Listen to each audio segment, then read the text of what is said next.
قارون کے خزانے کے متعلق آپ نے تاریخی حقائق اور محاورے تو سنے ہی ہوں گے۔ یہ وہی شخص ہے جس کا ذکر اللہ پاک نے قرآن مجید میں نشان عبرت کے طور پر کیا ہے۔ قارون کا قصہ اسرائیلی اور اسلامی دونوں روایتوں میں ملتا ہے۔ یہ بنی اسرائیل کا وہی امیر ترین شخص تھا جس کے خزانے کی کنجیاں 300 اونٹوں اور خچروں پر لادی جاتی تھی۔ ہر ایک کنجی چمڑے کی ہوتی تھی جو ہر ایک خزانے کی تھی۔ تاریخ انسانی میں شاید قارون کے علاوہ اتنی زیادہ دولت و ثروت کسی شخص کو عطا نہیں کی گئی۔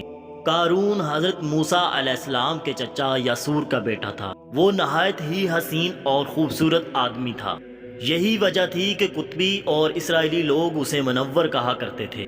قارون اپنی قوم کے لحاظ سے اپنی جوانی میں با اخلاق اور نیک انسان تصور کیا جاتا تھا۔ نیز توریت کا بہت بڑا عالم دین بھی تھا، کیونکہ اس کی پرورش حضرت عیسیٰ علیہ السلام کے عاطفت میں ہوئی تھی، اس لیے وہ کتاب کا علم بھی رکھتا تھا اور وہ اچھی آواز کا مالک تھا۔ توریت کو وہ بہت ہی خوبصورت آواز میں تلاوت کیا کرتا تھا، یہی وجہ تھی لوگ اس کا بہت ادب و احترام کیا کرتے تھے۔ قارون ابتدا میں حضرت موسیٰ علیہ السلام پر ایمان لے آیا، اور جب بنی اسرائیل کو قدیوں کی غلامی سے نجات ملی تو وہ ان کے ساتھ مصر کو چھوڑ کر سرزمین موعود کی طرف ہجرت کر گیا۔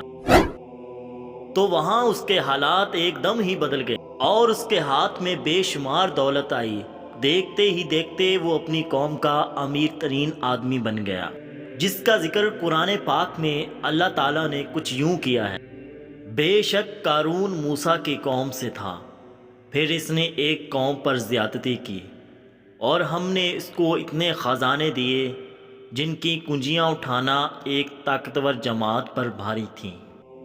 ایک اور جگہ فرمایا: جب اسے اس کی قوم نے کہا اتراؤ نہیں، بے شک اللہ اترانے والوں کو پسند نہیں کرتا، اور جو مال تجھے اللہ نے دیا ہے اس کے ذریعے آخرت میں اپنا گھر طلب کر، اور دنیا سے اپنا حصہ نہ بھول، اور احسان کر جیسے اللہ نے تجھ پر احسان کیا، اور زمین پر فساد نہ کر، بے شک اللہ فساد کرنے والوں کو پسند نہیں کرتا۔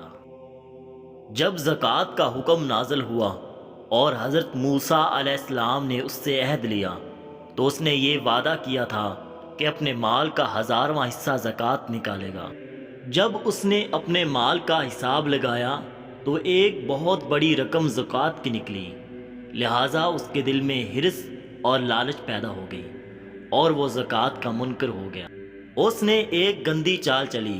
اس نے بنی اسرائیل میں سے ایک گروہ جو اس کے حمایتی تھے جمع کیا اور کہا: اے بنی اسرائیل، موسیٰ نے ہمیں بہت سارے امور کا حکم دیا جس پر تم لوگوں نے اس کی پیروی کی، اب وہ تم سے تمہارا مال بھی لینا چاہتا ہے۔ فلاں فحاشہ عورت کو لے کر آؤ تاکہ اسے کچھ پیسے دے کر موسیٰ کو بدکار ثابت کیا جا سکے۔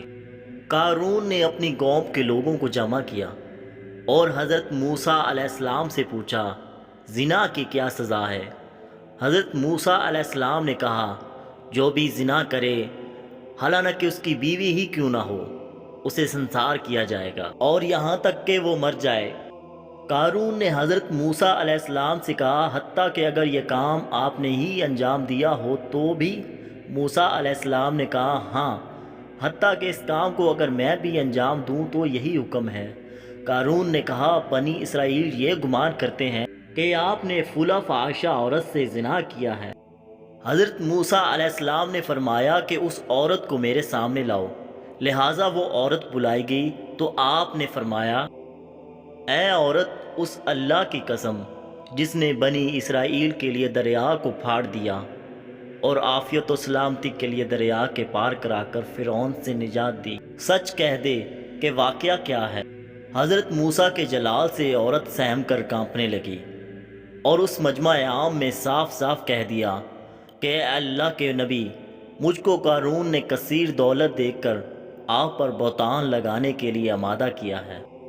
اس وقت حضرت موسیٰ علیہ السلام آپ دیدہ ہو کر سجدہ شکر میں گر پڑے، اور بحالت سجدہ آپ نے یہ دعا مانگی کہ قارون پر اپنا قہر و غضب نازل فرما دے۔ لہٰذا وہ تمام لوگ جو قارون کے ساتھ تھے وہ اس سے جدا ہو گئے۔ موسیٰ نے اللہ کے عزم سے زمین کو حکم دیا تو زمین پھٹ پڑی اور قارون اور اس کے پیروکار اس میں دسنے لگے، اور دیکھتے ہی دیکھتے قارون، اس کا مکان اور خزانہ سب اس زمین میں دس گیا۔ جب یہ زمین میں نابود ہو گئے تو زمین کا شگاف دوبارہ بند ہو گیا۔ قارون کی اس دولت کے متعلق بہت ساری تاریخی حقائق نقل کی گئی ہیں، اور تا قیامت قارون اور اس کا خزانہ تمام انسانیت کے لیے نشان عبرت بنی رہے۔